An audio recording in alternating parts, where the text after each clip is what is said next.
25시라는 유명한 소설을 쓴 게오르그는 한국에 대해서 빛은 동방에서 온다라는 표현을 썼습니다. 베들레헴의 작은 마을에서 태어난 예수가 세상을 빛으로 비췄듯이 아주 작은 나라 한국에서 내일의 빛이 나올지도 모른다라고 했죠.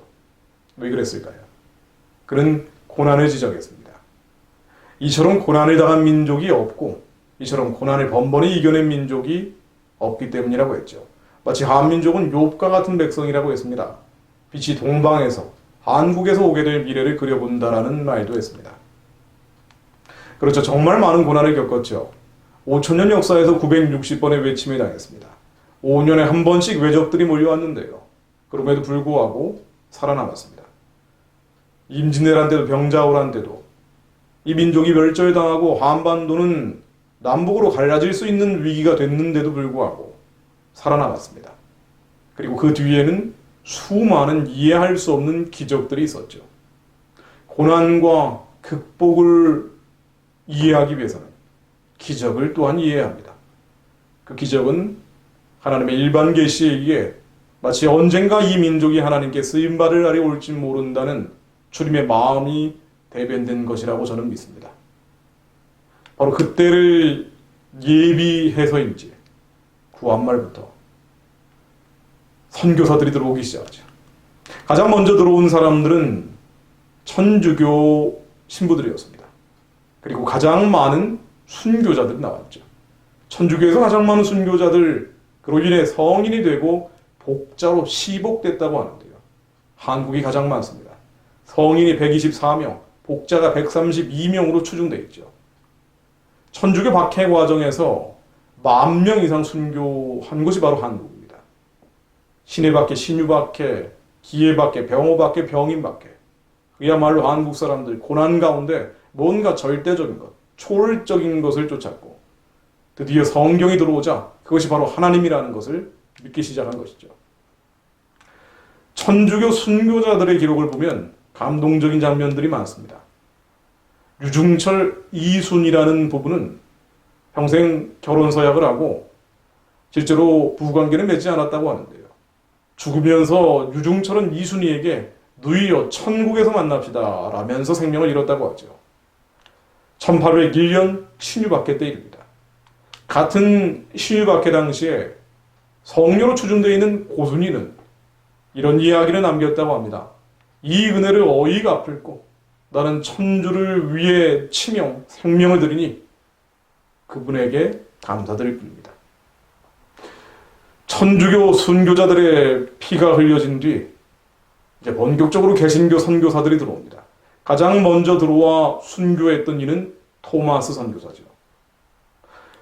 한국을 순교자들의 핏값 위에 세워졌다라고 표현한 것은 정말 맞는 말입니다.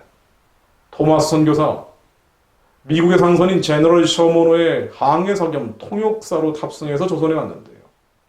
그때 나이가 27살입니다. 순교했죠.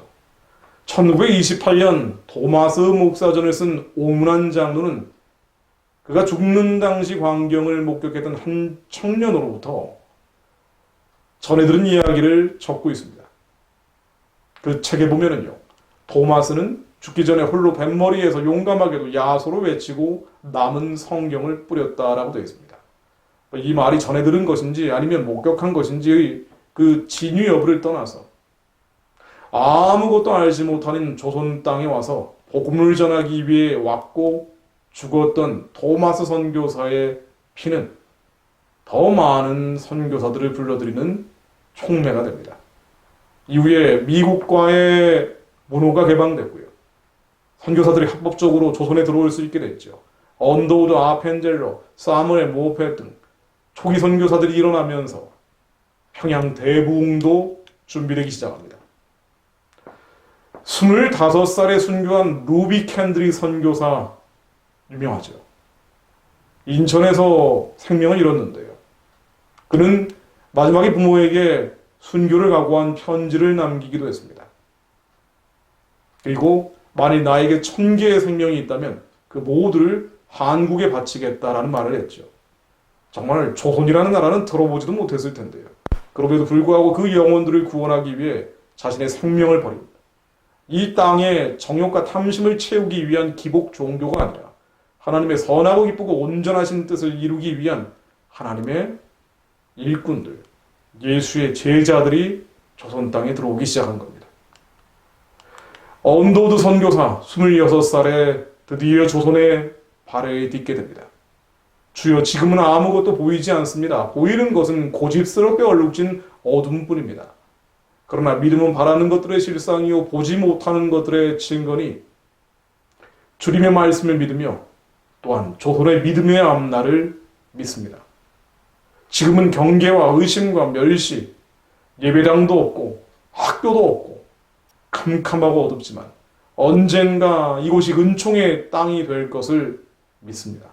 주여, 저의 믿음을 붙잡아 주십시오. 언더우드 선교사는 예배당도 없고 학교도 없던 조선 땅에 왔습니다. 사실 지금 한국의 상황이 어렵다고 하지만 그 당시 언더우드가 봤던 조선 상황보다는 훨씬 낫죠. 교회가 있고요. 성도가 있습니다. 하나님, 예수님, 성령님 이름 지금은 마음껏 부를 수 있습니다. 그러나 그때는 아무것도 보이지 않았죠. 언더우드 선교사의 편지처럼 정말 고집스럽게 얼룩진 어둠뿐이었습니다. 그러나 그는 믿었죠. 하나님의 말씀을 믿었습니다. 이 말씀이 조선 땅에 이루어질 것을 믿었죠. 구한 말과 지금의 차이는 뭘까요? 그것을 믿는 자들이 있느냐 없느냐의 차이입니다. 하나님의 말씀을 믿음으로 선포하는 자들이 있느냐 없느냐의 차이죠. 상황과 환경과 우리를 둘러싸고 있는 처지의 문제가 아닙니다. 언더우드가 당시 남겼던 이 편지에 대해서 이것도 진위 논쟁이 있습니다만은, 그러나 분명한 것은 그는 죽는 날까지 조선의 영혼들을 구원하기 위해 편지를 쓰고 또한 글을 남겼던 사람입니다. 1916년 10월 12일 날 언더우드 선교사가 돌아가시는데요. 그는 돌아가시는 해에만 조선 영혼들을 구원해달라며 2,300통의 편지를 미국과 영국 등에 보냈다고 합니다. 2,300통. 10달 동안 쓰려면요, 한 달에 230통을 썼다는 얘기인데 프린터가 있었던 것도 아니고 아무리 옆에서 도와주는 사람이 있었다 할지라도 그야말로 죽어가면서 조선 영혼을 살려야 된다라고 부르짖었다는 것이죠. 아무것도 보이지 않고 고집스러운 얼룩진 어둠뿐이지만 조선의 믿음의 앞날을 봤습니다. 믿음은 바라는 것들의 실상이요 보이지 못하는 것들의 증거라는 것을 믿었습니다. 지금 한국이 얼마나 어렵습니까? 힘들고 괴로운 형편이니까만은, 그러나 말씀을 믿는 자들이 선포할 때 하나님은 역사하십니다. 언더우드의 사후 드디어 연희 전문이 만들어지죠. 그리고 일제시대 많은 민족의 지도자들이 이곳에서 길러집니다. 상황과 환경과 처지를 보며 절망하는 것은 믿음이 없는 자들이죠. 그러나 정말 하나님의 은혜로 믿음 있는 자들이 선교사로 조선을 위해 생명을 바치기 시작했습니다. 북한은 언더우드라면 이를 갑니다. 교과서에도 악질 중에 악질로 묘사가 되어 있죠. 미국 제국주의가 조선 침략의 앞잡이로 내세운 선교사들, 그 중에 간첩 노릇을 한 게 언더우드라고 되어 있습니다. 북한이 그렇죠. 북한이 이런 선교사들을 미워하는 이유는요, 평양을 중심으로 기독교 열풍을 일으켰기 때문입니다. 언더우드는 원래 인도 선교사로 가려고 했는데, 인도 선교사로 가려고 했을 때 왜 조선으로 가지 않느냐라는 하나님의 음성을 들었고요. 그 음성에 순종해서 왔습니다. 이 세대를 본받지 않고 마음을 새롭게 함으로 변화를 받아 하나님의 선하고 기쁘고 온전하신 뜻이 무엇인지 분별한 것이죠. 위험한 조선의 선교사로 가겠다는 사람이 없자 한국으로 가기로 결심했다는 것인데요. 그러자 약혼자가 왜 한국에 가느냐라고 따져 물었다고 합니다. 거기서는 뭘 먹고 삽니까? 병원은 있나요? 각종 질문을 했는데 언더우드는 모두 모른다고 대답했다고 하죠. 그럼 아는 게 뭐냐라고 되묻자 내가 딱 한 가지 아는 것이 있는데 그곳에는 하나님을 모르고 있는 1,000만 명 이상의 생명이 있습니다 라고 했습니다. 결국 파혼당했고요. 1885년 26살에 혼자 조선에 왔죠. 북한에는 하나님을 모르는 2,400만 명의 생명이 있습니다. 어떻게 될지 우리는 알 수 없지만 우리가 믿는 것은 하나님의 말씀입니다.